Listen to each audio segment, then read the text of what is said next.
চোখের সামনে সব দামি দামি গাড়ি দেখতে পেরে আমি তো ফুল অবাক। তো নমস্কার বন্ধুরা, সকাল সকাল গৌরাঙ্গিনী মায়ের সামনে থেকে শুরু করলাম আজকের দিনটা। রাস একেবারে সামনে, প্রস্তুতি সব তুঙ্গে। এরপরে চলে আসলাম আমাদের দোকানের সামনে রাধাবাজার পার্কে, ডুমুরেশ্বরী মাতার সামনে। আর রাসের আরেকটা বৈশিষ্ট্য হচ্ছে ঠাকুরের এই গাড়িগুলো, এ এক আবেগের জিনিস। এরপরে দোকানে চলে এসে স্টারবাক্সের লিকার চাটা নিয়ে নিয়েছি। খুব টেস্ট, যা সালা পড়েই যাচ্ছিল। তো চা খেয়ে ফুল জোশ নিয়ে শুরু করে দিই আজকের দিনের ব্যবসা। নেন দিদি, এরকম মাল পাবেন না।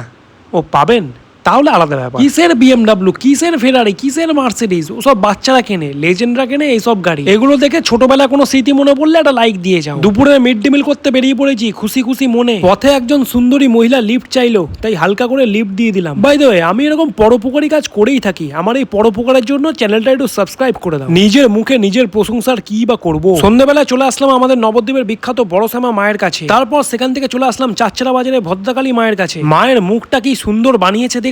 এটাই নবদ্বীপের রাসের ঐতিহ্য। আঙ্কেল এ নিন, আপনার সব মালগুলো এইখানে আছে, পয়সাটা যদি দিতেন। এই তো ঠিক আছে ঠিক আছে, কোনো ব্যাপার না, পয়সাটা আসল না, মানুষের ব্যবহারটাই আসল। এরপরে মণ্ডপের সামনে বসে একটু হাওয়া খাচ্ছিলাম। খাবার খাওয়ার তো পয়সা নেই, কি আর করব। এই দুঃখের কথা জানতে পেরে কমিটির লোক একটা মহাপ্রসাদের কুপন দিয়ে গেল, থ্যাংক ইউ ভেরি মাচ। হিসাবের খাতা নিয়ে বসে পড়েছি। জীবনের হিসাব মিলুক বা না মিলুক, দোকানের হিসাব তো মেলাতেই হবে বন্ধুরা। তাই তোমরা ততক্ষণ ভিডিওটাতে একটা লাইক করে দিও। দেখা হচ্ছে নেক্সট ভিডিওতে, ততক্ষণের জন্য বাই।